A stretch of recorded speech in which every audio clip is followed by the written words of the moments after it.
Good day, students. In this workshop we're going to focus on how we would go about creating an abstract photo or an abstract poster, A4 poster, based on the example as indicated. Please note that there will be this abstract poster workshop in Blender that you can access this workshop from, but in essence we're going to try and recreate an A4 poster as per this example using Blender. So we're going to use your Light Matters project as the foundation for this course. So whatever you did in your Light Matters video or the model that you created, the maquette, the physical maquette, try and replicate that in Blender. Okay, so I'm going to close this window and open up Blender very quickly. There are some settings that we just need to establish in Blender before we start modeling. Okay, this is so when Blender opens, you're quite familiar now that it will open with a camera, a light, camera and a cube. So we'll use the cube object for now. Before we start modeling, the most important thing to go and set up in Blender is the units and kind of the statistics that you want to see. Okay, so the first thing you need to do, if you go to scene, you can see you've got these different options here, but in scene we're going to click on units, and then we're going to make sure that our units are in millimeters. Okay, very important. As architects, we try and work with millimeters, not meters. It just makes the working or the editing process a little more seamless, and that's the units that we typically work in. Okay. The next thing I want you to do is, you see in the bottom of the screen here, if you right click anywhere in the screen, you want to switch on screen statistics. This is important because we're going to use this information when we're editing objects to make sure that we don't have double or duplicate vertices over each other. Okay. So now that I've got a start, I'm not going to use a light for this project. You can by all means do so, but I'm going to delete that for now. So I don't need the light, but I will use the camera, and we'll set that up a bit later. But for now, I just want to start with a cube. Okay, so I'm just going to start modeling. I'm going to cover some techniques that you would use that is quite common for an architectural type workflow. Okay, and what type of modifiers that we apply to the cube, etc. The first thing I like to do is rename the cube, give it a name. So we need to give this a name. So for example, I'll call this shell for now. Now remember, it's sub-object, which is the mesh itself. I'm going to call that shell as well. Okay. So we've got a cube, and if you want to edit, if we want to enter editing mode, we press tab. Now once we've edited editing mode, you must just make sure that you want to go to X-ray mode. So just the whole time, if you go and hover on these commands, it'll give you all the shortcuts and it'll explain what's going on. So just remember that we'll need to use this X-ray mode to edit all these objects. For example, if I select all these, so in edit mode we've got different types of selections. So it'll be nodes or vertices, it'll be edges or faces. Okay, so just remember, when we're selecting objects, we're going to use these different editing techniques to do different things. Okay, so just remember that's edges and then nodes. I typically use nodes the most, but you'll see as I'm working through this, try and follow the same process as best as you can. Okay, so now that we've got a cube and we can look at it, we can use our view cube to look at it in different directions, and I use Shift Orbit. For those of you who want to orbit like I do, the next thing I'd recommend you do is in Edit, go to Preferences. Unfortunately, in the computer lab, you'll have to set this up every time. Unfortunately, it's just so if we go to Key Mapping, I like to set my middle mouse button to pan. Okay, so I keep everything as is, and all I do is I change the orbit to pan. So it just means that I can pan a lot easier. It's just a better workflow. And if you're using other software like Revit and ArchiCAD later on, it just makes a bit more sense to set it up like this. Okay. Alright, so we've got our cube, we're in editing mode, and just remember, you can see at the top here the tools change. So if we exit edit mode, you can see this is object mode, select the object again, and that's edit mode. So just remember, this will show you what's going on. Okay, alright, so I'm in edit mode. So how do we start working accurately in Blender? So the first thing you need to understand is that we need to start seeing some dimensions. So what I like to do in these different options, so you can see at the top these different, it'll explain what they are. So this one is, if you just hover, Show gizmos, that's important. You can enable certain gizmos. You should have learned this in the workshops that we're doing, showing overlays. And this will just show different options when we edit in the mesh. What I do like to enable is the edge lengths, just gives me something to work with. And I also like to switch on the normals. Face orientation is very important in Blender, and it is actually important in most 3D software, but yeah, it's something that you're just going to have to experiment with, play with. You'll see some modifiers won't work correctly, and yet usually is got to do with the face orientation. You can see it gives us these little lines of where the face is orientated. We can also enable the colors of face orientation. So if I switch off this, everything that's blue will be facing outside and everything that's red will be facing internally. I just find that this is very hard to work with from time to time, so I usually switch that off. I much rather use these face. So you can see in which way the arrows or the little blue mark is facing. You can see in which direction that is facing to help you. Okay, the next thing I like to do, so if we go back to, so we're looking at front view. The next thing I like to do is I like to use the snap functions, and I usually use the grid snap functions because we've got a grid, which I do like. So this grid, think of it as your cutting board. Those cutting boards that you have in your studios that has a grid on it. It's a great accurate way to work. If you understand how these work and how the major lines work and the minor ones work, you'll see it keeps going to majors, and if you keep zooming in, it'll get more and more dense. Okay, so it's quite neat how that works. So I've got a cube, I want to start working accurately. So how do I go about doing this? So the first thing I'm going to do is I'm going to select all of these, and I'm going to use the move tool. Now, you can go and keep using these tools, but I prefer to use Shift Spacebar. It's a shortcut that I can quickly scroll through all the different commands that I need. So I'm going to move all this up, and you can see I've got my snaps working. To disable them, you can just simply click this, or you can hover over it and it gives you the shortcut key as well, which is Shift Tab. So you can use that as well. So at the moment, if we go to View, and I select these top vertices, it's telling me that these vertices, so you can use this command, but remember, local and global, we'll get into that a bit later. But for now, global is the internal origin of the project file, and local is the little yellow dot that when you started this object, each object has a local origin. Okay, so just remember that. But this is a great way to work initially if you understand how this works. So 2500, for example. Okay, so this is quite neat to understand. I typically try and use the origins of the project file, so I'll move everything to the origin. And as you zoom in, you'll see that the grid will get denser and denser. So we've got a cube. It's 2.5 meters high. If I go to top view, so go back to top view. Okay, top view. I want to start extending this a certain amount, and as you extend, please look at the dimensions on the side, and you can also watch this, so you can also play with these. So let's make this 3500 from the origin, and okay, so this is like a little container that we've built. So the Light Matters project was a little container type design that we're using to maneuver around and having these different spaces where light comes in. Okay, but this is an abstract poster, so you don't have to model that much. In essence, all that we're trying to do is capture like a very a preferred view that showcases the intent of your design. So this takes a bit of practice, but you'll see, you'll get the hang of it once you start modeling. So I'm going to make this a bit wider as well. I can also use the grids. So as I snap to the grids, just remember in 3D, sometimes it'll snap to the majors, so just be careful. So I typically go to orthographic view. So you can see this is, so if I move this again, it's going to be 3.4. So I'm going to make this about 2.4, 2.5. There we go. Good. I'm going to extend this out a bit. So again, just remember your X, Y, your Y coordinates. So I can extend this out, so make this 4 meters, 4,000 from the origin. Cool.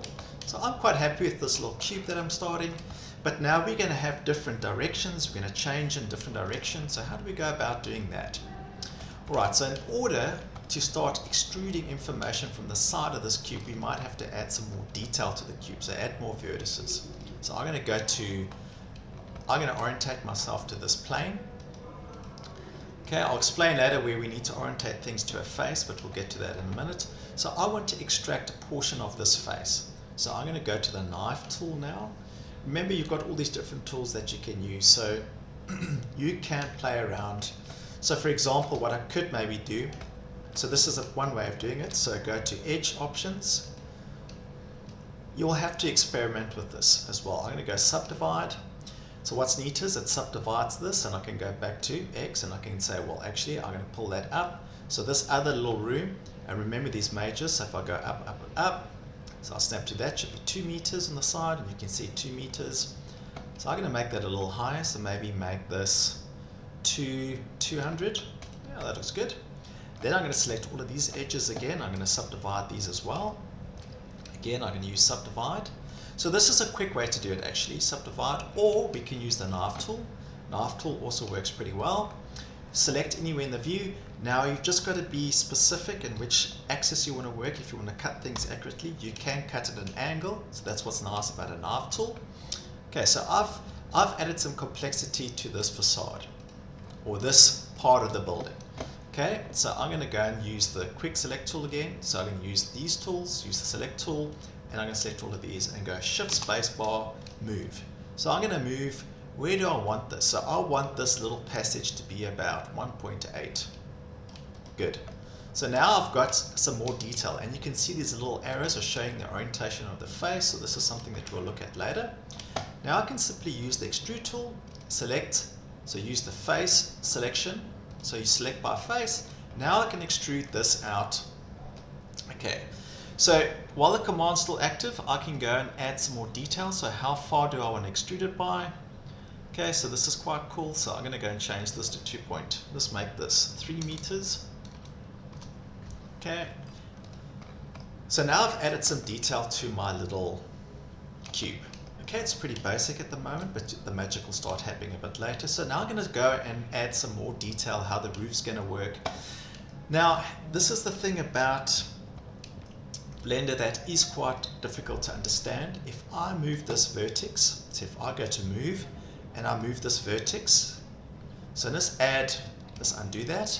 I'm going to add, I want to snap to vertices, so it means that if I pull this down, it'll snap to this vertex over there. So in essence now, if I select those vertices, these are going to be 2 vertices, which is incorrect. You want them to merge and become 1 vertex. So I'm going to undo a bit. So what I do then is I switch on this auto merge function, because I want these to merge each other, and you can also switch them on. You can also enable them that when lines cross or vertices cross, they can intersect and create a new vertex. Well, this is a little more tricky to understand. That's something that you'll just have to play with, but I might leave it like this for now. So I want these vertices to merge so I don't have duplicates. If I select these 2, so this is where statistics is important, it's telling me 2 of 17 vertices. So there's a total of 17 vertices in this project thus far. Okay, so I'm going to start adding some detail. So I'm going to select this top row of vertices, and I'm going to move them down with this vertex option selected, and I'm going to snap it to those vertices.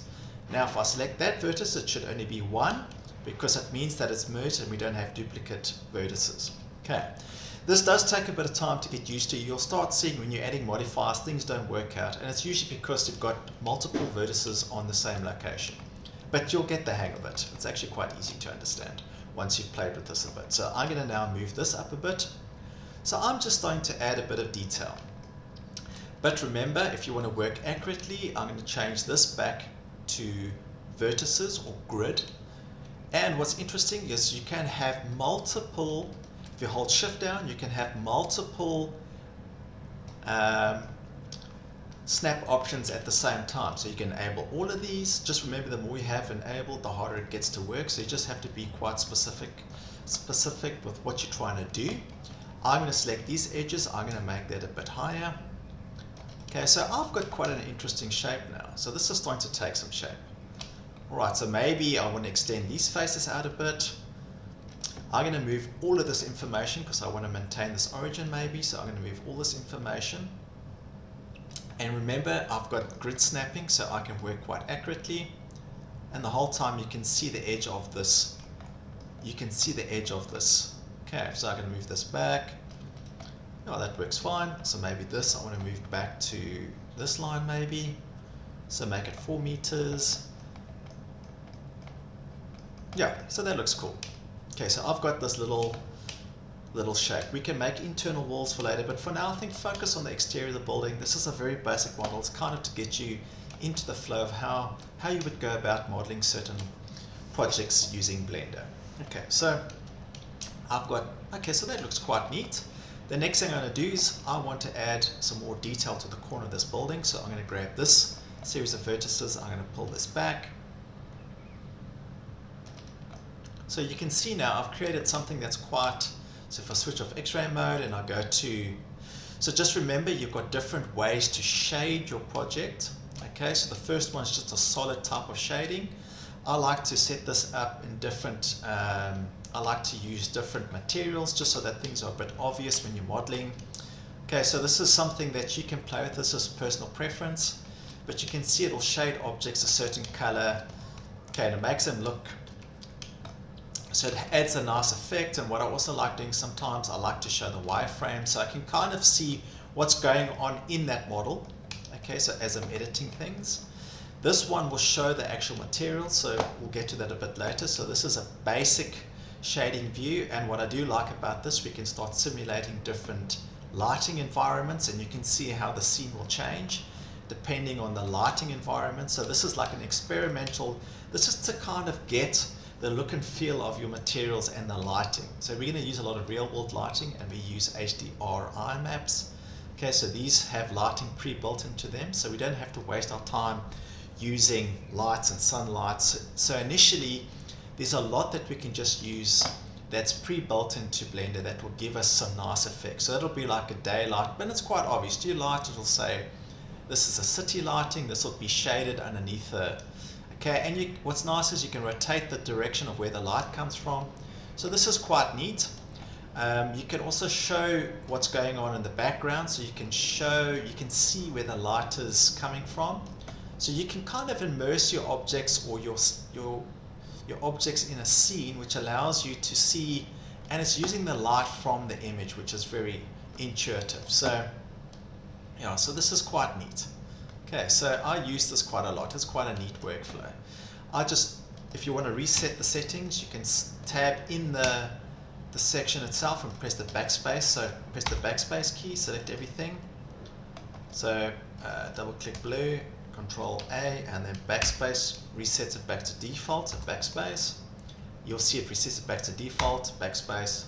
Okay, so there is those tricks you can use. So just remember, we'll get to the rendering one later. You'll see nothing will happen. We'll have to set up a proper lighting environment, but we'll use the same lighting environment that we're using in here. Okay, so that's just some little tips and tricks.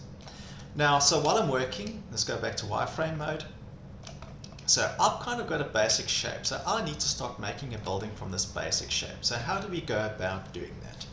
So the first thing I want to do, I want to use some of this information to create a floor, some roof, some solids. So what I do is I will start duplicating this mesh. So you've got two options. You can say copy and paste. So copy and then paste in the collection, paste. So you'll see it'll create a duplicate of the shell. An exact duplicate. So if I switch this one off, there's another duplicate over here, and you'll see shell. I'm going to rename this to walls. And what I'll do is I actually keep the shell object there the whole time sometimes to kind of just give me something to work with. Okay, and I'll use it again and again. Then I'm going to change this to walls as well. It just means if you duplicate the walls, you can use them again. Okay, so for shells, I'm going to switch this off now. I'm going to focus on walls. So with the face object selected, I'm going to delete just the face, so only face, because I want to start creating some sort of wall arrangement. I'm going to delete that as well. Delete that as well. I'm going to go and say only face. I don't need that edge anymore, so press 2 on your keyboard. So one, you'll see on your keyboard, you've got the shortcuts. If you hover, it'll tell you how you can select these, but for now, so I'm going to say edge. I don't need the edge. So for now, I've got a series of walls. Okay, so that's quite handy. I could also get rid of this edge, maybe delete edge. But we're going to have a node there, so we'll see. We might need that edge. You'll see when we start adding modifiers if it'll work for us or not. Okay, so I've got some walls in place. Okay, but they don't look like walls at the moment. So if I go to 3D view and I switch off wireframe, you'll see at the moment we've got a series of shelves, but how do we make these look like walls? Great, so this is quite easy. So with your walls activated, I'm going to add a modifier. Now there's a whole bunch of modifiers and I'll give you a video that explains all of these modifiers, okay? But in essence, we use modifiers to add detail to our basic meshes. So we can go and say subdivide, so we can make this into quite an organic shape, for example. And because this is driven by the shape, you can see it gives us quite a lot of, it's quite incredible what you can do with modifiers. You can make very organic objects from very basic objects. Okay, so that's quite interesting. I'm going to remove that for now. So go and experiment with these. You can do all types of different workflows using these. The sky's the limit. Just takes a bit of work, understanding of how objects work and faces are orientated, but once you start working through this, you'll understand it's quite simple to understand. So I'm going to use a solid modifier, and I want my walls, so make it even thickness. You'll see the magic will start happening, and I want my walls to be a certain thickness. So let's just assume they're 100 mil thick for this exercise. And you see it's offset everything by 100 mils. Okay, if I switch on wireframe mode, you're starting to see now, oh, I've got some walls. So that's quite nice to understand. Okay, so I've got my walls, that works pretty well. Now I need to start adding, I've got some walls. Okay, but now I need to cut windows, openings, and how do I, so this gets quite tricky sometimes, but so you've got different workflows. So you can either cut the mesh up again, so you could go and say to subdivide this, subdivide, and I can maybe then go to 3, delete this face, only face, and maybe delete this. So go to 2, delete this edge. So that's one way of doing it, but you'll notice that you're going to start getting some weird artifacts. So that won't work as well. You can do that with certain openings within the facade, so you can open up the facade using this method, but there's another method I'd like to show, and that's using modifiers again. So we've got one modifier so far, and if we switch this off, we've got a little shell and we've got some walls. Okay, so that's quite neat. So the next thing I can go and do says, well, actually I need to cut openings. So what type of openings do I want to cut? So this is, well, so let's have a look at this and have a think about this. So I want to make some openings. How do I go about doing this? So if you want to use openings, what you have to do is start using other modifiers, and you're going to have to use other objects as modifiers. So I'm going to start a new collection. So on the collection in that project outliner, just remember this is your project outliner, I'm going to go and say right click, new collection. I'm going to call this cuts or openings.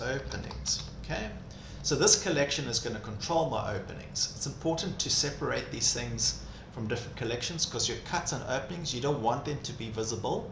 You want them to be hidden in renders, for example, so disabled, and you want to control them very quickly. So put them in a collection. So think of it as a container where you can put these objects in. Okay, so great. Now I'm going to simply go and add another object. So add mesh cube. Now what you'll notice is that it'll add a new object wherever the origin is, the cursor. So remember, wherever the cursor is located, it'll add objects. Okay, so I've got a cube, and you can see because this was my active container, don't worry, you can simply drag these to different containers or collections. Okay, so right click, I'm going to rename this. So rename this quickly. Double click, I'm going to call this cut, and I can just call this cut as well. Cut. Okay, so we're going to use this as a cutting object, and it needs to cut out that object. Now when we do this, so if I go to walls, so I'm going to add a new modifier, and you can see there's a list of modifiers now, so you can see the different types of modifiers that are actually occurring in the project. So I'm going to go and add a new modifier. I'm going to call this boolean. So this is quite common if you've used Inkscape and other objects. When you're using a series of vector graphics over each other, you can use these operations to remove, union, Okay, so this is quite, the terminology is quite common. You'll see it's quite common in a lot of different software. Okay, so I'm going to say different. So it's asking me what object do I want to use. I'm going to use the cut object. Now, nothing's obvious at the moment. You'll notice that, but nothing, what's going on? Why am I not seeing where the object's cut? All you've got to understand is the cutting objects, you can switch them off and then you can start saying, oh, but I've cut an opening. Okay, that's interesting. That's interesting to know. So maybe that's one option. So that's quite interesting to understand. Or what we can do is when we want to edit these objects, you still want to see the outlines. You want them visible. So what we do then is you select the cutting mesh. You're going to go and use the object types and then you go into visibility. So we're going to control what this looks like in your viewports. So if you've got a viewport display, so here I'm going to say, well, I don't want this textured, I want it as a wire box, as bounds, and I want to show wireframes. I don't want shadows, I just want wireframes. So now you can see, if I press tab now, it gives me a wireframe view of what I'm trying to edit. So now I can go and say, well, actually this needs to cut that out. So now you can see I can be very accurate with what I want to cut out. So just using these grid settings, I can select these side objects, I can pull them out. Just remember, it's going to get quite destructive at the end here, so we need to understand what we need to cut. So I'm going to make this opening, so maybe 2 meters high. I can pull this closer. I like to take it just a bit past. I'm going to grab this edge, I'm going to pull it in this direction. Okay, but for now, just remember, this is you're getting used to this, so don't be afraid that if things are not exactly accurate, trust me, we've got lots of time to learn this and get a lot more accurate at what you're trying to do. All I want to do is I want to cut this, try and cut that at a different angle. So that's straightforward again. Go to node, so vertex mode. I'm going to pull this and try and get this at a 90-degree angle. Doesn't have to be 100% accurate for now. There are different ways to do this, and there's different techniques to get these things aligned. But for now, the object of this is just to kind of get used to cutting in openings, okay, using cutting objects, okay. So now if we go to our view, if we don't want to see this, so remember we don't want these to render, I'll explain that a bit later, but I can quickly go and switch them off. But you can see these are operating as openings in our walls. Okay, so this is quite neat. I like how this works. I'm going to add a couple more objects over here. So for this, I'm going to go to my X or my minus X view. So I want to start using, I want to cut some openings. So let's go to minus X, yeah. So I'm looking at this face. This is quite important to understand. So if I go into the object view and I select all of this information like that, these vertices, I can go and look at this directly. The way we look at it is a bit strange to understand, but you'll understand once you've done it. So I'm going to say align active. So I just want to call this left or right. It doesn't matter because we're going to look at this object. So I'm going to say left. All it's done is it'll take that object that we're looking at and it'll try and force you to look at it. But in essence, I like to go to view and I like to go to align view.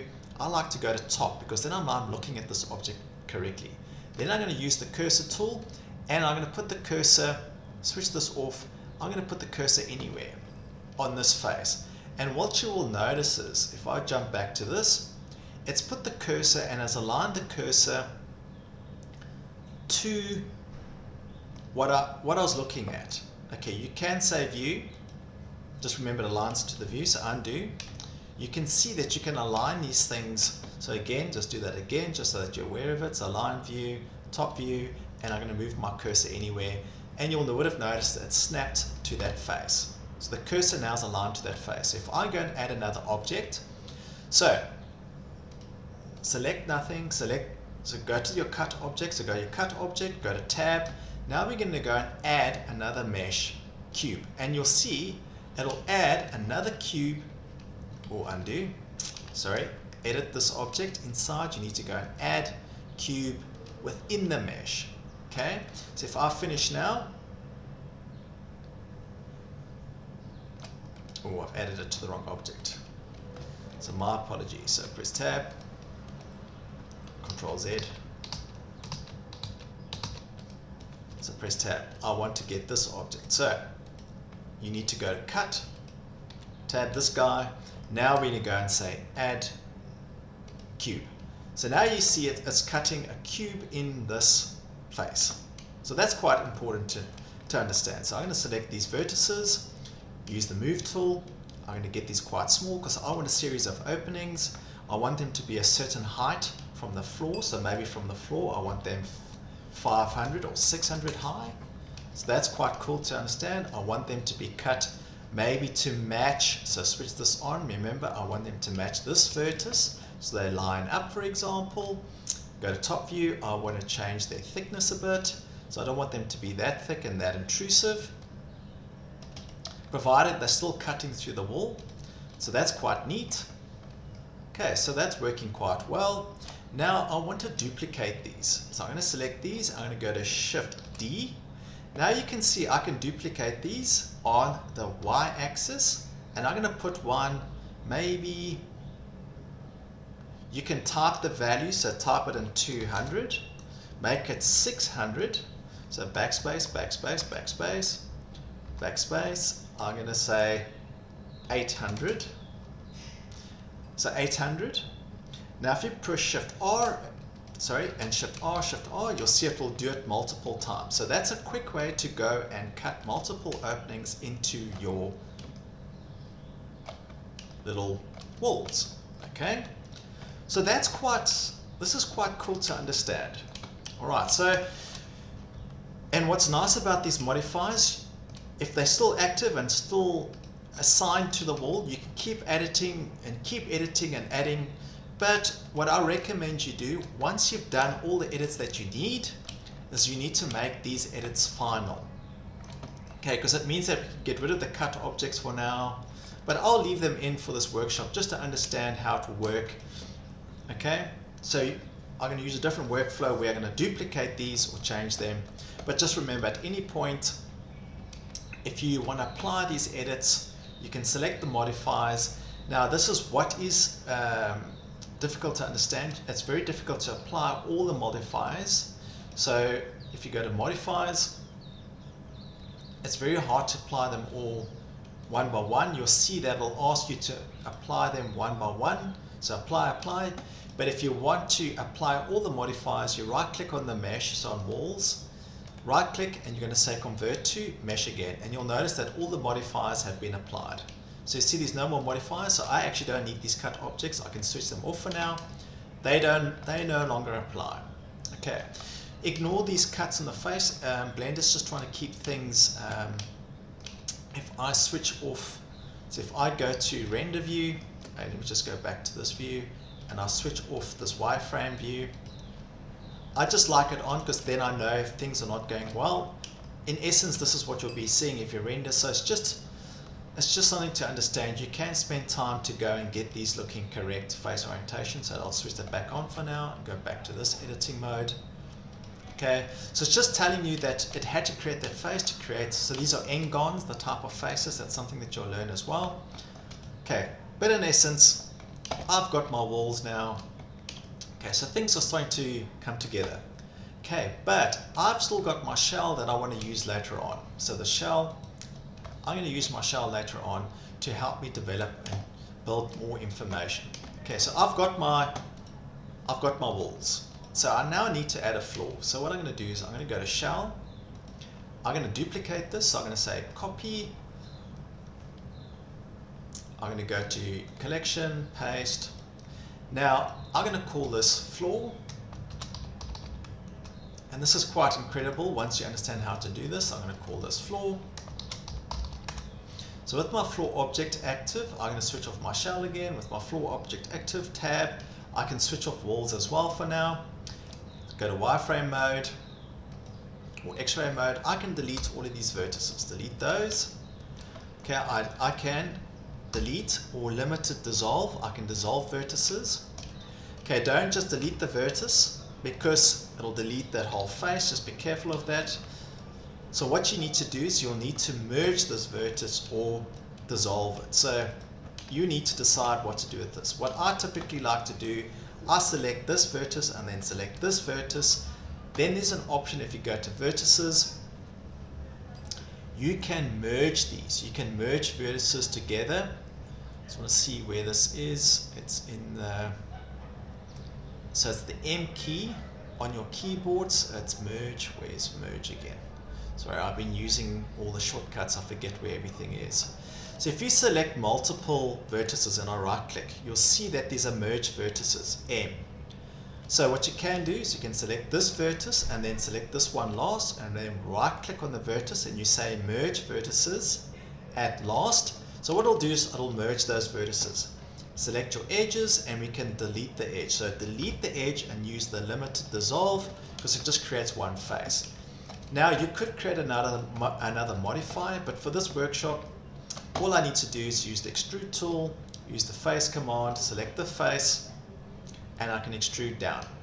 So minus, you can see I'm going to make it 100 for now. Okay, so I've got a floor, press tab, I can bring back my shell. So now you're starting to see that's working quite well. So I'm going to bring back my walls. Yeah. So now we've got a little building taking shape. So we've got a floor, just remember that goes below. We can move everything up and down, but that's something that you might want to consider doing later on. But for now, I'm quite happy with this result. Okay, you can go and cut more holes in, but I'm just going to focus on this part of the building just to keep the tutorial short. But you'll see it's pretty straightforward. So now that I've got my floor, I've got my walls, the next thing I want to do is maybe work on trying to get some sort of window arrangement in this opening. Okay, so how do we do that? So I'm going to switch off the walls for now. Now with the walls active, I'm going to use another technique that allows me, I'm going to duplicate the floor. So I'm going to duplicate the floor, duplicate. So again, grab the floor. So I'm going to copy, in the collection, paste. I'm going to call this door or shop front. Door for now, that'll work. Just remember D. Okay, go back to tab. I'm going to remove wireframe. I'm going to get rid of all those other little vertices.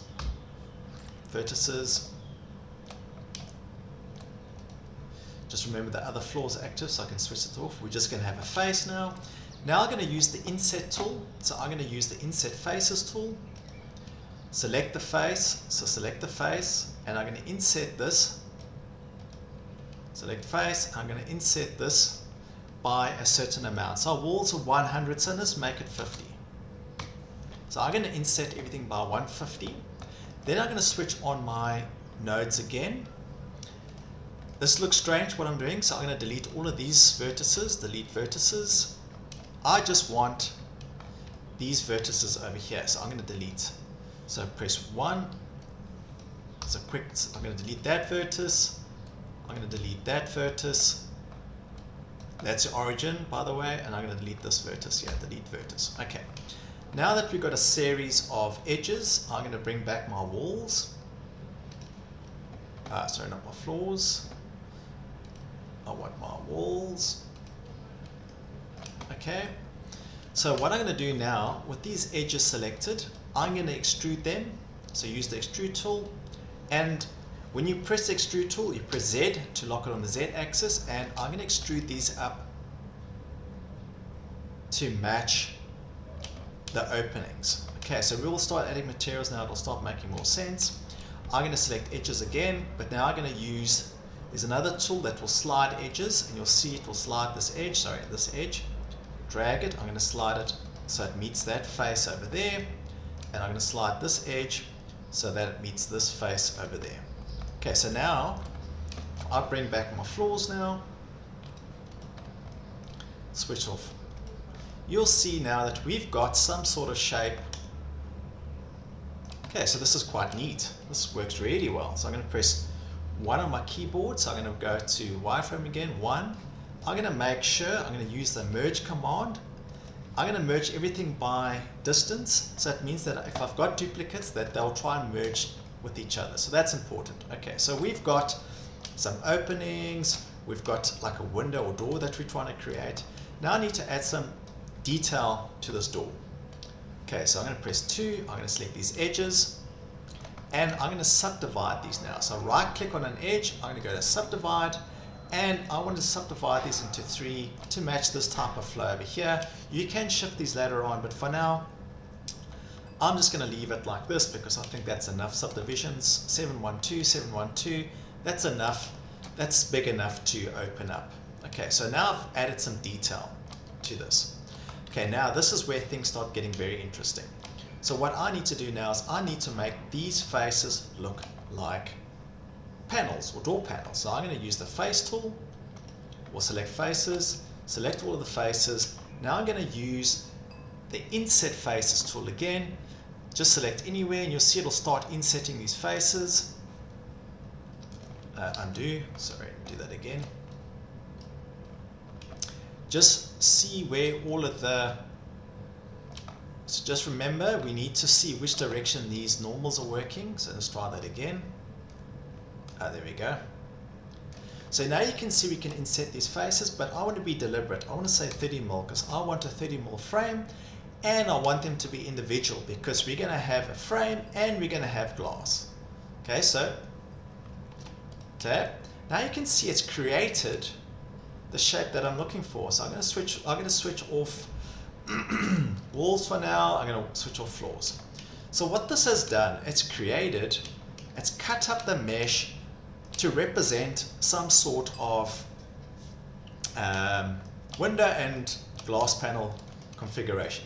Okay, now we need to go and separate some of this information. So some of the information will become glass panels and the other information will become a frame. So this is quite easy to do as well. So in edit mode, I'm going to go and select all of the big faces because these will become my glass panels. Right click on them once they're selected. I'm going to separate these to become a new object, door 1. So this will become glass, and make sure. Okay, so we're going to have glass and we're going to have doors. So let's just switch off the doors quickly. So here are our glass panels, but our glass panels don't look like glass yet, so we need to give them a bit of a thickness. So we're going to use the solid modifier. Now we want these to work from the center of the face and not from one side, so I'm going to change this to 0 and I'm going to change this to 10mm. That's perfect. So if I go and look at the glass now, you'll start seeing that these will have a thickness to them. I'm going to make it even thickness. So remember that the thicker they become, oh, I could be editing something else here. I think I've put that to the wrong one. I've put that on doors. Okay, my apologies. So what's interesting, we can move these, by the way, we can move them to other objects. So that's quite neat. You saw what I did there. I've moved the modifier from the doors to my glass object. I've actually duplicated it. Okay, so that's quite cool to understand. So let's make this 10mm. I'm editing the wrong one here. So I want that to be 10. So you'll see now that it's modified and offset this information, and if I change it from the one side, it's changing it from what side of the face, so -1 or 1 is the different offset orientation based on the normal. So I'm going to make that 0. Sorry, 0, 10mm. Okay, I'm going to switch my doors back on because they're also getting extruded at the moment, as you can see, but my doors need to be 60mm. So if I press tab, edit exit mode, wireframe, so let's go to my doors. So my doors need to be 60 and my glass needs to be, oh, they linked, so that's interesting. So we need to delete this one. If you copy these, I think you must use shift or, so if you copy this, I think it's copy to glass. That's fine. I'll use a new modifier. So my door modifier is correct. I need to go to my glass now. So glass, I need to go and add a new modifier. solidify, generate solidify, and I'm going to change this to 0. There we go. So now we've got a door and a glass frame. So let's bring back everything else. I don't need. So when your shell doesn't need, once it's served its purpose, you can maybe move this to this, and you can switch it off, because once it's done its job, you don't need to see it anymore. You can switch the walls back on.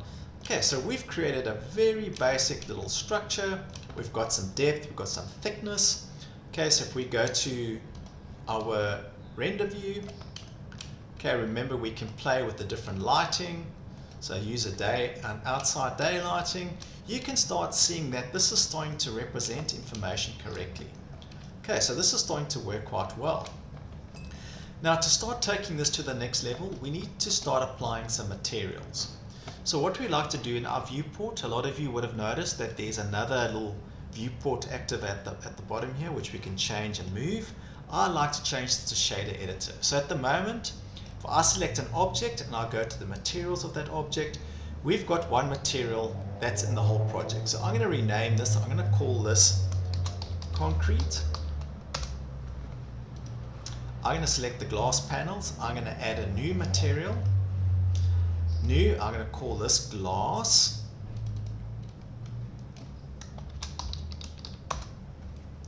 So this one I'm going to change to concrete.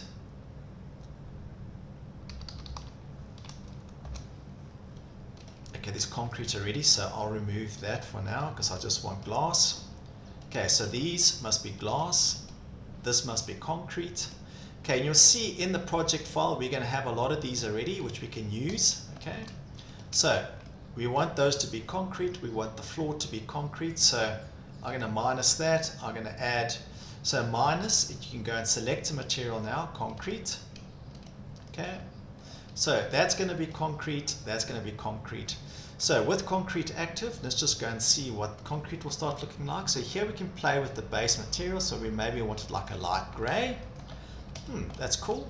I'm going to select the glass for now. So glass, I'm also going to make this quite dark. So the material quite dark, and I'm going to play with the alpha. So alpha meaning that I can start making it translucent, and you can see it starts to 0.2 maybe. You see it's starting to look like glass. I want this to be, I want it to reflect, so I want you can see it starts to have shadows.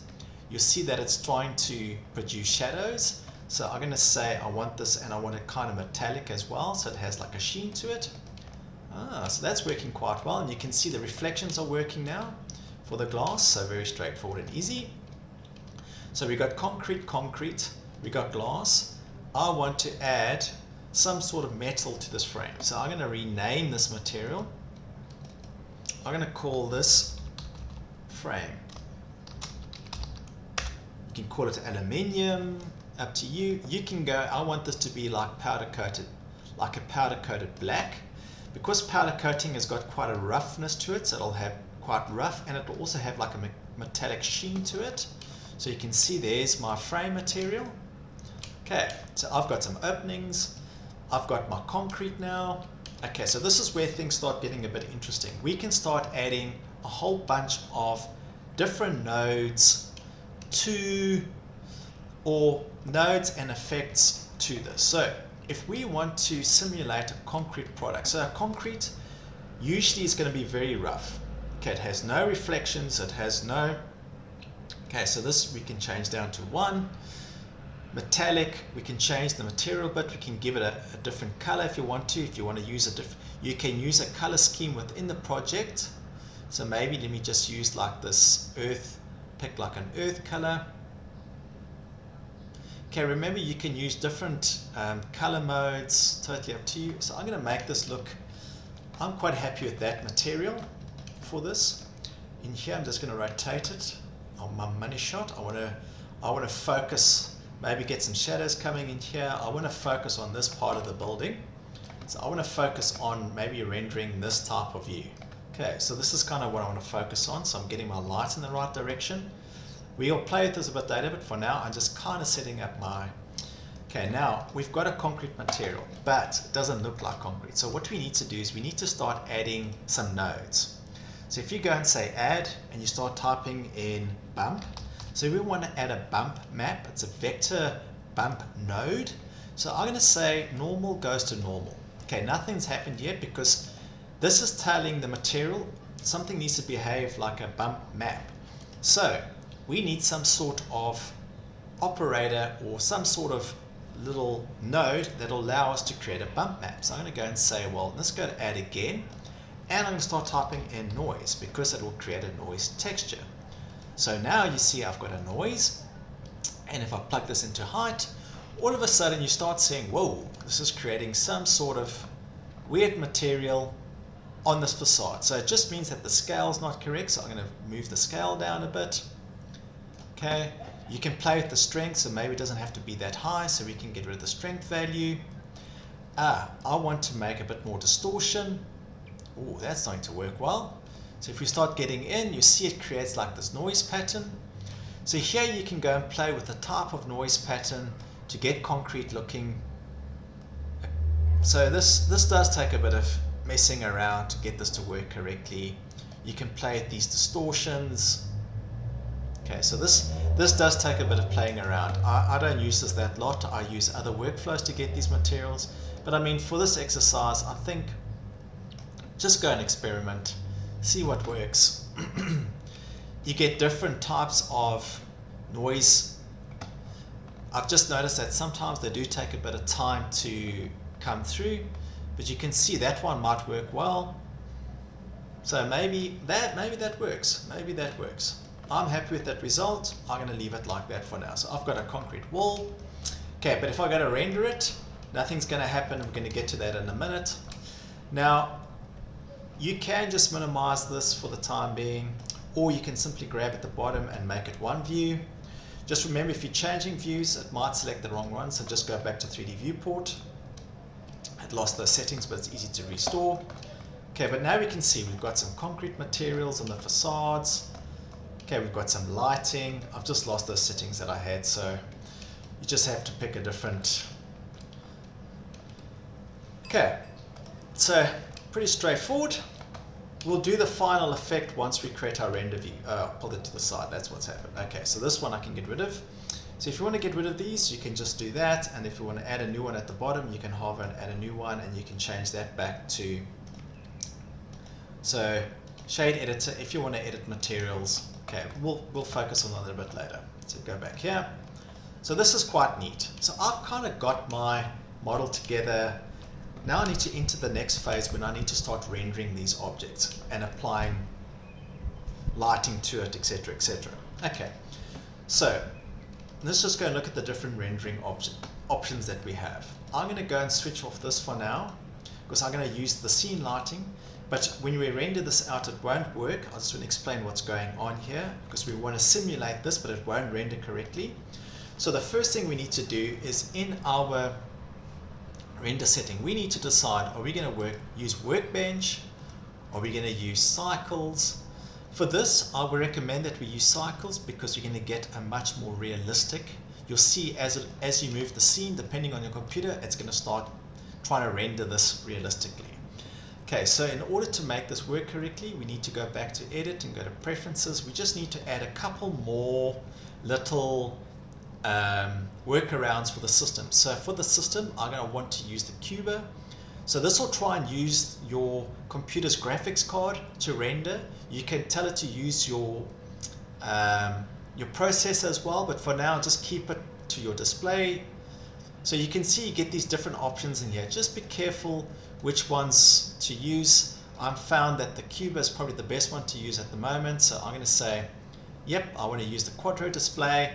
And in my rendering settings, I want to use GPU as well to render this. And you'll see it'll try and render it quickly because you want it to use your GPU and not your CPU. Okay, so that's something to understand and kind of try and work with and understand. Cool. So now that we've kind of set up the look and feel of what we want to see, and we want to use cycles. Now if we go and render the scene, render image, you'll notice it won't render correctly, and it's rendering some strange view. So it means that we've got to set up our camera So we've got a camera in the view, we have to set up our camera, so the renderer uses the camera. So if we select our camera, we can start playing with the camera settings, okay? All right, so Nis, how do we work with our camera now? So we've kind of got an idea of what we want to render. So if you press 0 on your numlock, it'll activate the camera view, but you'll see that, how do I move my camera?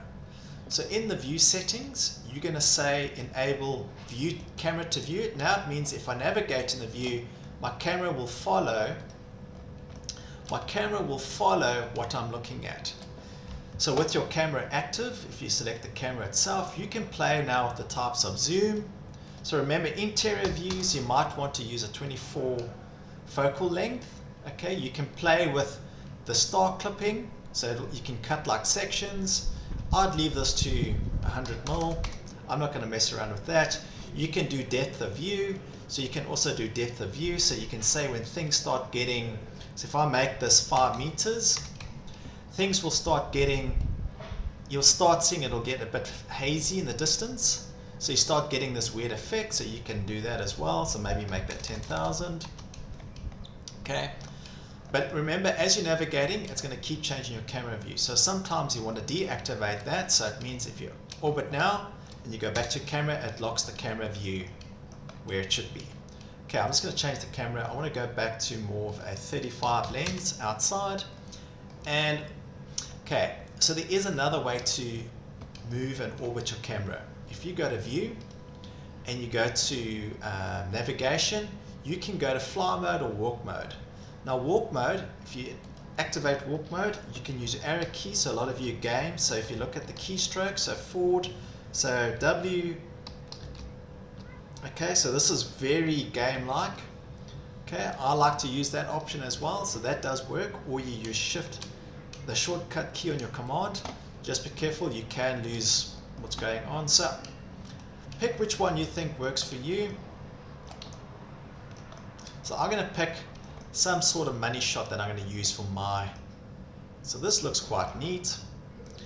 Switch this off now, so you're locking your camera. Now you can zoom in to focus on your camera and what your camera is seeing. Switch this on again, I just want to orbit, get more of a person's perspective. So I'm using, okay, and just look around now.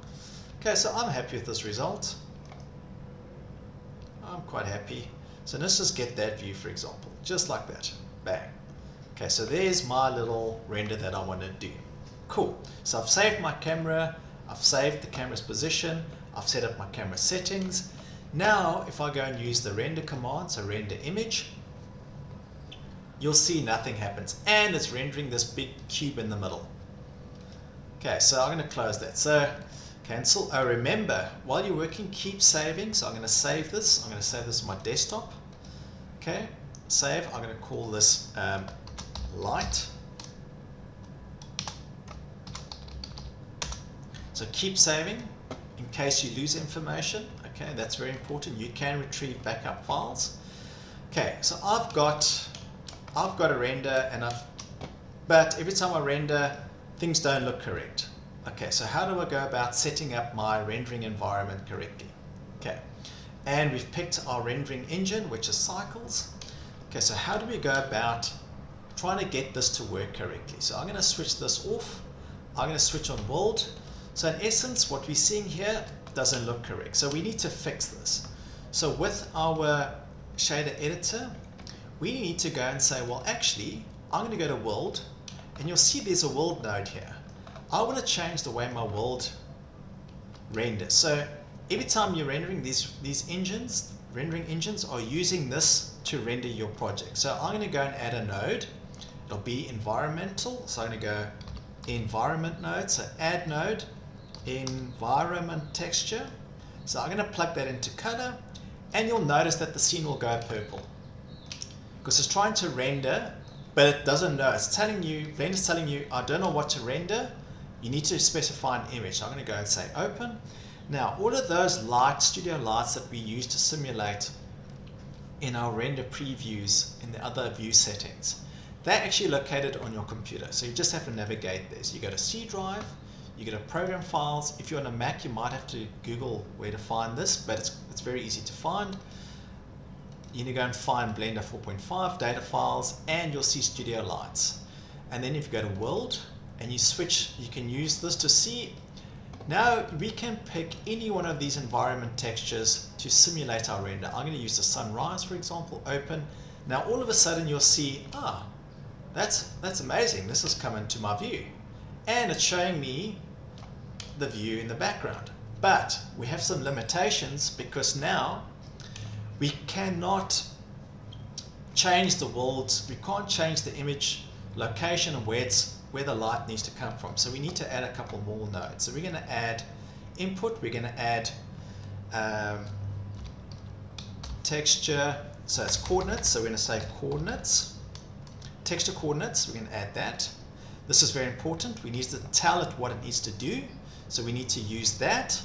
And we need to add a vector and a vector type, which will be mapping.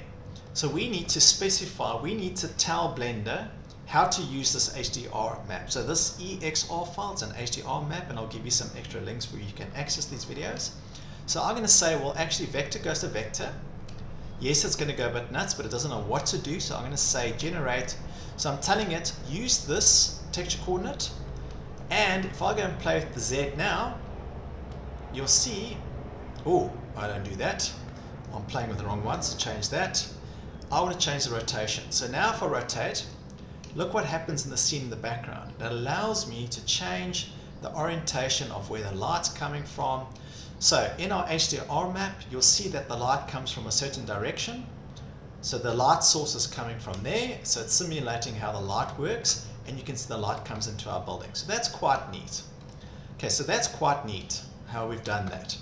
So now if we go back to our render view and I'll switch off, I can switch this off for now because it's using our light in any case. I don't need to see that anymore because it's going to use our renderer. It's using our rendering, it's using this information. So if I change this a bit, you'll see that the light will change. So with cycles, we'll keep refreshing. So if you change this, you'll see that the light will change every time. So just be careful with this render option. It will take a bit of time. Oh yeah, and you'll want to use scene world. Okay, so you want to use the world lighting. Okay, so you can see the lighting's changed. So we're going to use this to render, and you can see the lighting's changed. But we have one last little dilemma. I don't want to render the background because I want to render this out and use GIMP to get away backgrounds. So if I did go and render this now, it will render my image. It will render the camera setup. This will take a bit of time, by the way. So if I go to render image, because to render realistic light settings, this does take a bit of time, and you can see it's going to start rendering and slow. So I'm going to have to cancel this because that's technically not correct. So I'm going to cancel this for now. Cancel that. So go back to my camera. Now we have another issue in the sense that these should not render. Anything that's in this opening shouldn't render. If I go to render now, so render, I'm going to change my rendering engine to Eve, just so it's better, it's quicker for this example. If I go to render image now, you'll notice I'll get quite a good rendering, but I have a background. So I could use Eve's tools, and you can see the lighting is it's okay for what we're trying to do. But I want to really take this to the next level. I want a very high res image. Okay. Now, I don't want to see the background. So in my view settings, I'm going to go to film, and I'm going to change this to transparency. So it means that there's nothing in the background. Then I'm going to change this back to cycles. And now I'm going to use render again. Render image. Now this will take a lot of time, so I'm going to pause this video and come back to you once the rendering's done. Okay, so now that it's completed the render, all we simply do now is go to image, save as. I'm going to save this onto my desktop where I'm working, but remember, try and work in a folder. You'll need to upload your Blender model, and then once you've done your poster, you just need to upload your poster for me as well. So I'm just going to call this render. .png, save as, save image as. Okay, good. Now I can close this, and now I can simply file, save the project, and close the project.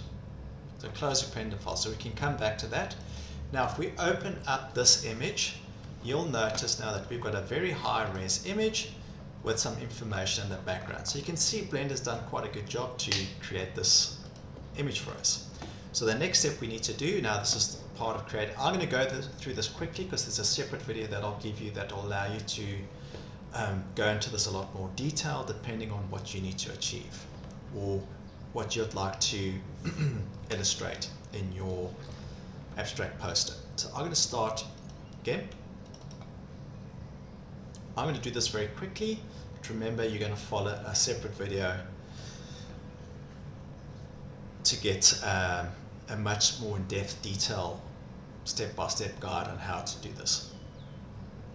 Okay, it's pretty straightforward. So you're going to start GIMP, launch GIMP. We're going to set up our project settings correctly. So file, new.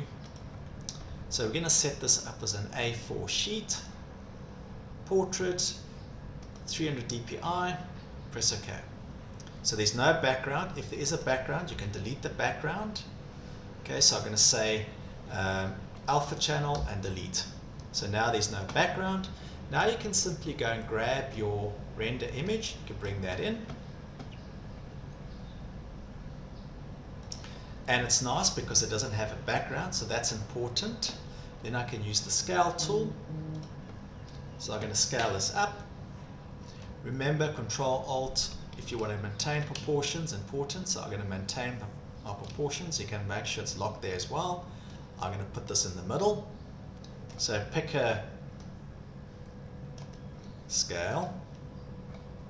Okay, so this is actually quite quick and easy. I'm going to so layer to image size, layer to image size. You want to keep all your layers.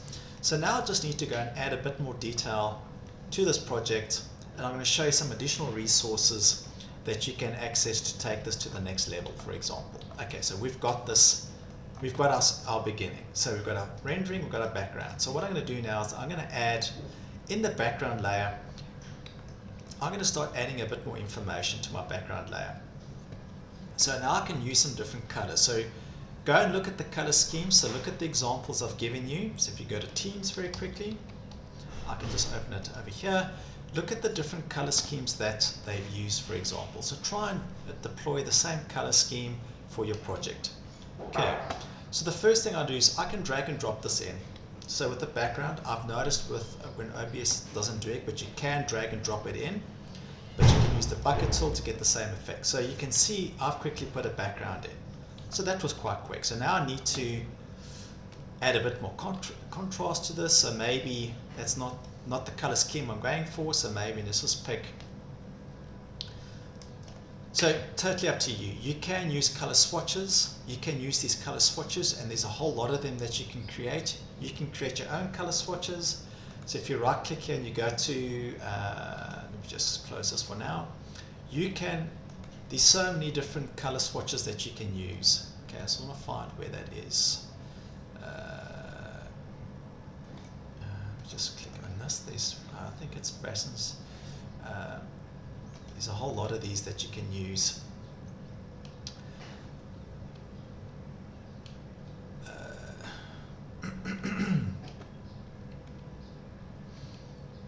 Palettes. So you can go and create all these different types of palettes of color. Okay, so you can go and create your own. They're very easy to create. So if you want to pick a type of color swatch, you can make your own. So this is quite, it's quite handy to do these. So pastels maybe. So let me just use a pastel swatch for now. So you'll see that with these pastel swatches, you can now go and use these different colors. So you can go and use these different colors now because they're based on these pastel types. So that's actually quite handy to understand. Okay, so you can go and apply any of these different types of swatches at all. Okay, so the sky's the limit. I'm just going to go back to my history. So I'm going to use some of these colors that I'm going to develop here as well. So I'm just going to use, so let's use quite a blue color for the sky. So I'm going to go and pick, so let's pick a color for the sky. So this is going to go back to, you can use a color wheel, different ways to do it. So I'm going to pick So like a nice, let's pick a nice blue color for the, just like that, bang. So I'm going to drag that in, so use the fill tool. Remember, I can replace the, and what I can also do now is I can also use a gradient fill. So I can say, well, actually I can create a gradient fill. So maybe how this works, but there's a different technique. So maybe I want the sun there, for example. So this might work quite well. Now with the gradient tool, just remember the gradient tool, it's got two different colors. It's got a starting point and an end point. So whatever point you select, you'll see it will have a different color to it. So that you can make like the sun, for example. It's got a radial. You can make this linear, for example. I like to keep it as a radial. Okay. You can see the radial will have different effects from where it starts. So that's quite neat. I'm going to pull this a bit up. So just like that. So that's quite neat. I'm going to leave it just like that. So you can simulate the sun. Totally up to you. Just remember you need to put in some font. So I'm going to do, that's quite neat. So I'm going to apply that for now. So press enter to apply. Now I'm going to use my lasso tool. I'm going to create a ground layer. Edit, redo, redo, undo. I'm going to say, well, actually my ground layer is going to go from there to there, come out and go in the distance from there to there. So I'll make that selection. Now I'm going to pick another color for the ground. So here we can go and pick all kinds of different colors. So this is totally up to you. Browns, greens, you can make it like a green pastel color. So maybe let's pick a nice pastel color for now. Press OK. Use my bucket tool. Okay. So we can keep changing this color if you want to. So you can go and change this color. What's quite neat is, while it's selected, you can go and say, you can go and colorize it. So you can also use this workflow. So you can also use this workflow. Okay, so here you can quickly go and find a color that works for you. I'm going to leave it just like that. I'm quite happy with this result. I like the blues and the browns. Okay. So you can see, to create a very quick, select none. So to create a very quick stylized poster, it's very quick using Blender and GIMP. All you need to do now is add a bit of text. So you can go and add some font. Just remember, we need to add a new layer. That creates its own layer, and always make it the most current layer. So I'm going to say, now when you're selecting, I'm going to change this to white. I'm going to change this to, I'll change the layer now. I'm going to change the pixels. Let's make them quite high, 100. You can change this to millimeters, by the way. So let's make this 15 mil. Select all the font. 15, change the color. Okay, now we can go and select our different fonts. Okay, what's interesting, while the font's active, I'll explain, you can go and add a whole lot of different fonts. So if you click in fonts over here, you can go and find a whole bunch of fonts. You can also navigate, find a font that works for you. I'm going to leave it like that for now. Just like this, I'm going to go and say model, light model. Click anywhere in the view. This is still a text object, by the way, so I'm going to move this to the top. So move up to the layer. Now you can move this, put it, oh, be careful what you're selecting. Oh, why is that doing it? Pick a layer, oh God, move active layer. Okay, so model, just like that. You can go and edit the text later on, so you can go and say fonts, you can go and play around, you can find fonts over here, but you can also go and add the tab for text, so you can edit your text editor over here. So let's just go and find that as well.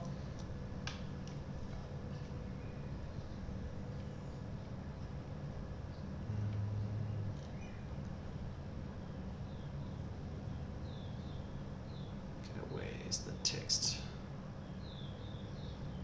Font.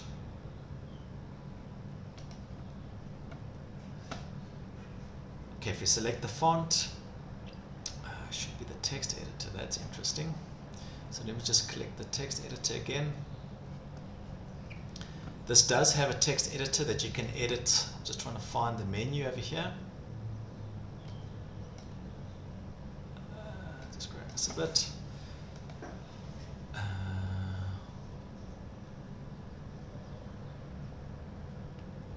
Click this.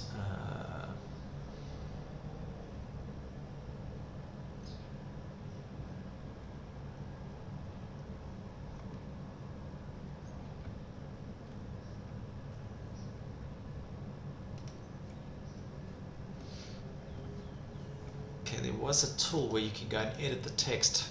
Okay, but it's quite easy. You can just click on the text tool, click in here, and you can change the font. Okay, so you can change the extent of the font. So you can just remember this is like a viewing window of the font or a viewport of some sorts. So I'm happy with that. Grab this, Control D. Don't do that. This card changes. I've duplicated, so I'm going to go Shift D. Select it, hold Shift down. Oh, sorry, this card changes. I'm just going to duplicate this. So move this back there. Control C, Control V. Sure. Add a new layer. Okay, that's very interesting. Okay, undo, undo, undo, undo. Okay, so what I'm going to do is I'm going to duplicate this layer. So duplicate. Oh, you can't duplicate font. That's interesting. That's interesting. Okay, add a new bit of font. At the bottom here, millimeters. Change the color. So select all the font. Change this to white. Okay, so you're going to say bye. So please give me your student number. At the bottom,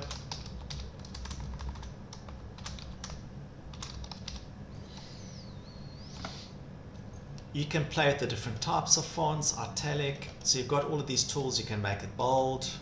Okay, so you've got a lot of different settings that you can apply to these fonts. Okay, just remember here you can go and find your different fonts. So find the font that you're looking for. Okay.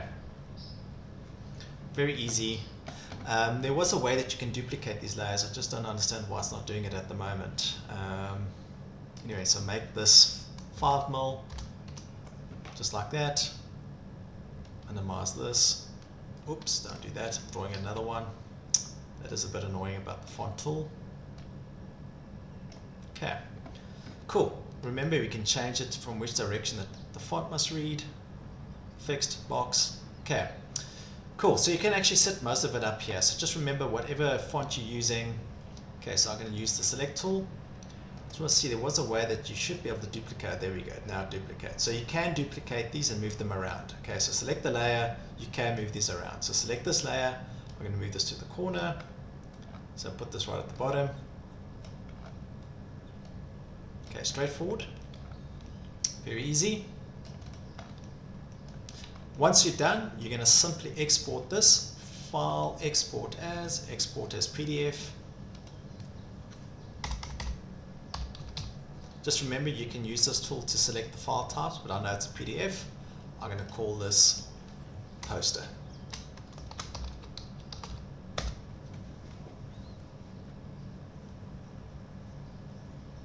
So I'm going to export it just like that. And I've exported it, put in my documents. Just be careful, you export it in the right location. So if I open up my documents, I'm just going to move that out of there. Poster, poster, poster, poster. Let's just go back here. File, export as. Oh, there it is. That's strange. Okay, so let's go back to my documents. Documents, poster, Control X, Control V. Okay, so there's my A4 PDF poster. Okay, and you see the details quite neat, quite simple. Okay,